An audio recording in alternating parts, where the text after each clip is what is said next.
নমস্কার, আজ একটা অঙ্কটা বলা আছে কি রবি প্রতি টাকায় 2টি দ্রব্য কেনে এবং প্রতি টাকায় 5টি দ্রব্য বেচে। তার ক্ষতি শতকরা হার কত? হতে হবে 60%।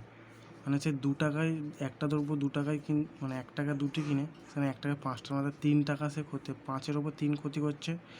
3/5 গুণ 100 60, তাহলে কত হবে? 60% ক্ষতি। এটাই তোমার না বুঝে এবং শর্টকাট পদ্ধতিতে তোমার এরকম করে করতে হবে যে 1 টাকায় 2টি কেনে, তাহলে 1 টাকায় সেই 5টা বেচছে। আচ্ছা, টাকায় 2টে কিনে কিন্তু টাকায় যে 5টা বেচে দিচ্ছে, 3টে ক্ষতি করছে। তাই জন্য এটা, তাহলে এখানে তোমরা বড় করে করতে পারো। এখানে আমরা প্রথমে দ্রব্যটাকে সমান করে নেবো। তাহলে 1 টাকায় 2টি দ্রব্য, দুটো লসও করবো 10, তাহলে মোট 10টা দ্রব্য কিনবে তাহলে 10টা দ্রব্য মানে কি কিনতে, তার 1 টাকায় 2টো কিনছে, তাহলে 10টা কিনতে কত হবে? 5 গুণ করবো, 5 গুণে 10, 10টা দ্রব্য হবে, এটা হবে 5 গুণ হবে।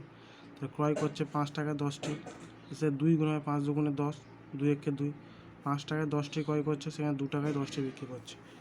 সে 5 টাকায় 10টি কিনে 2 টাকায় 10টা বিক্রি করছে, মানে সে ক টাকা ক্ষতি করে? 3 টাকা ক্ষতি করছে। বলতে পারি 5 টাকায় 10টি কিনে 2 টাকায় 10টি বিক্রি করেছে, তাহলে তার 3 টাকা ক্ষতি হচ্ছে।